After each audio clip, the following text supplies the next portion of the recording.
जय हिंद आप सभी को। देखिए, इस वीडियो में हम देखेंगे एमपी पटवारी के प्रैक्टिस सेट नंबर 12 में सामान्य कंप्यूटर में कि प्रीवियस ईयर में जो एमपी पटवारी में कौन कौन से क्वेश्चन पूछे गए हैं और इस साल आने की कौन से क्वेश्चनों की संभावना है। तो ये हमारा एमसीक्यू सीरीज़ रहेगा प्रैक्टिस सेट नंबर 12 कंप्यूटर के लिए। इसके पहले 11 सेट हमने करा दिए हैं जो हमको आपको चैनल के प्लेलिस्ट में मिल जाएगा। तो आज के वीडियो को शुरू करते हैं पहले क्वेश्चन से कि एमएस वर्ड 2007 में फ़ॉन्ट आकार टूल उपलब्ध सबसे बड़ा और सबसे छोटा फ़ॉन्ट आकार क्या है। देखो, जब आप एमएस वर्ड यूज़ करते हो तो कीबोर्ड से कंट्रोल डी दबा के फ़ॉन्ट का साइज़ जैसे ABCD जो अक्षर है उनको बड़ा या छोटा कर सकते हो। तो वो जो फ़ॉन्ट का आकार है ना, मिनिमम और मैक्सिमम की रेंज आपसे बोला है कितना कर सकते हो। तो याद रखना, आप ना मैक्सिमम 72 तक और मिनिमम 8 तक कर सकते हो फ़ॉन्ट आकार, यानी कि आप 72 तक बढ़ा सकते हो, बड़ा से बड़ा लिख सकते हो कोई भी अक्षर है। और छोटा से छोटा अगर मैं बोलूँ तो 8 तक आप मिनिमम कर सकते हो। तो 72 और 8 मैक्सिमम मिनिमम इसका राइट आंसर हो जाएगा फ़ॉन्ट का। अगला क्वेश्चन देखेंगे कि आकृति यानी छवि के अवांछित भागों को हटाने की प्रक्रिया कहलाती है। यानी कोई भी आकृति इमेज है उसके अवांछित भाग जो आप नहीं चाहते कि उस हिस्से को हटा दो, वो प्रक्रिया क्या कहलाती है, उसको बोलते हैं क्रॉपिंग। देखो, आप मोबाइल में भी कोई अगर इमेज है तो उसको क्रॉप करते हो ना। जब क्रॉप करते हो, जो भी चीज़ें हटानी है उस इमेज से आधा बाहर का हिस्सा उसको क्रॉप करते हो, तो क्रॉपिंग ही बोलते हैं। पता होना चाहिए, ठीक है।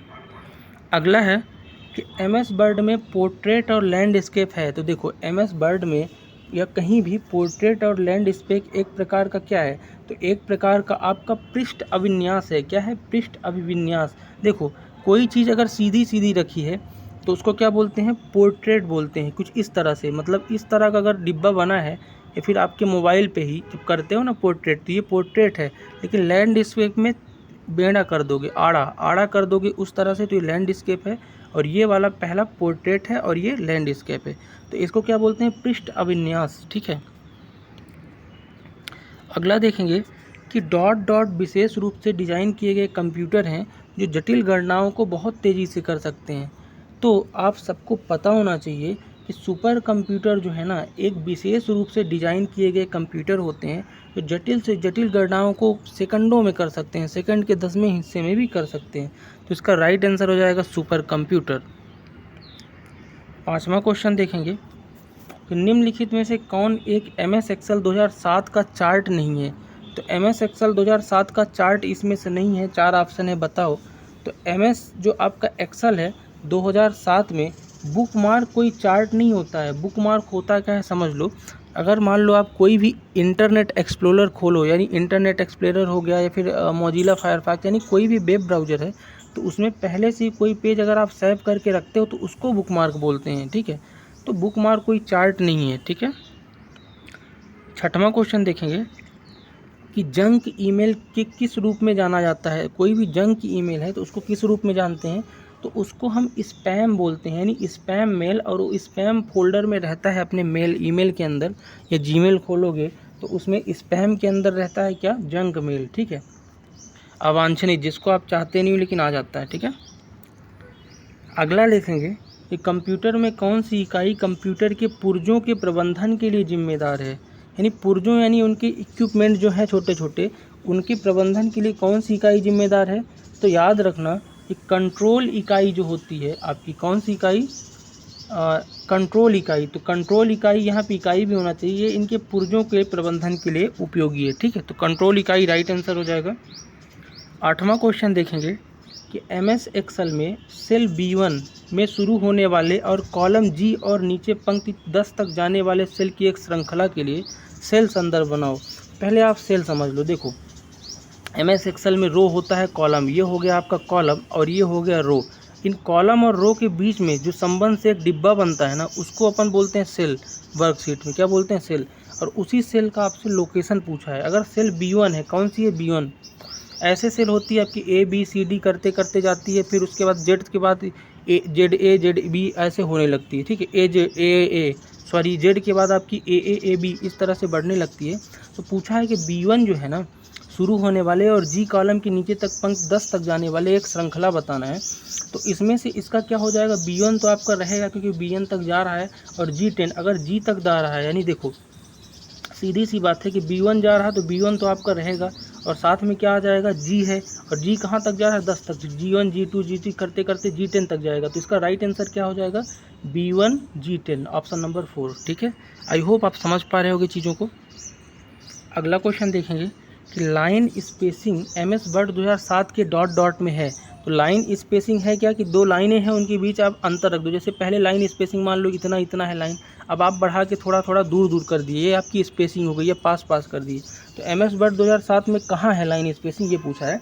तो आपका होम टैब जो सबसे ऊपर दिखता है ना, MS वर्ड खोलोगे यहाँ पे टैब पूरा होम के अंदर एक होम रहता है, तो उसके अंदर आपको लाइन स्पेसिंग मिल जाएगा। ठीक है,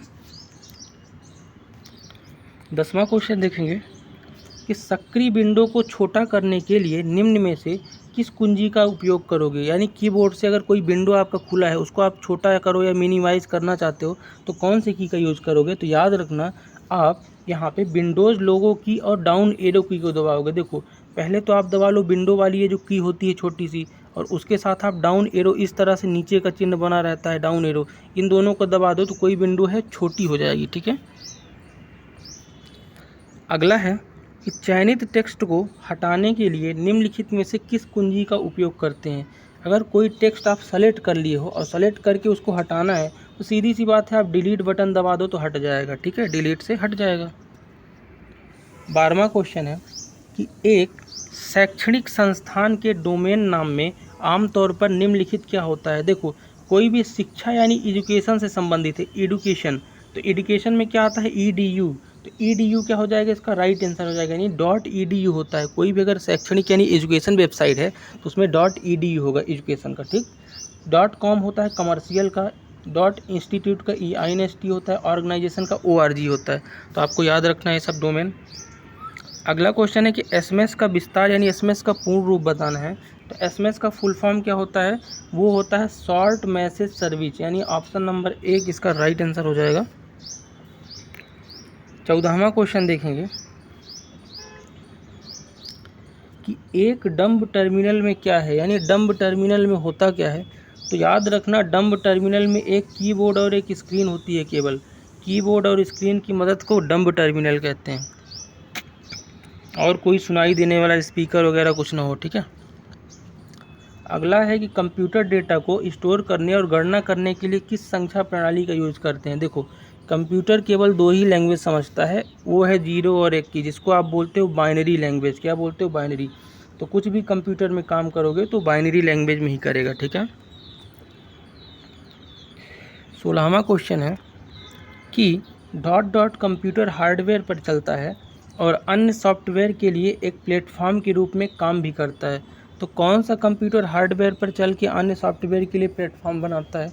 तो आपको याद रखना है कि जो आपका सिस्टम सॉफ्टवेयर होता है ना, वो क्या करता है, एक हार्डवेयर पर चलता है और अन्य सॉफ्टवेयर के लिए एक प्लेटफॉर्म का काम करता है। ठीक है, 2 तरह के सॉफ्टवेयर ज़्यादातर देखो, एप्लीकेशन सॉफ्टवेयर, सिस्टम सॉफ्टवेयर, और एक होता है यूटिलिटी। यूटिलिटी क्या है, जैसे कि आपका कोई MS वर्ड वगैरह खोल लिए, MS ऑफिस। ठीक है, यूटिलिटी। सिस्टम सॉफ्टवेयर क्या है, सिस्टम के अंदर कोई सॉफ्टवेयर डला है, ऑपरेटिंग सिस्टम वगैरह ये सब चीज़ें। ठीक है, तो ये चीज़ें आपको याद रखनी है, और एप्लीकेशन पता है आपको।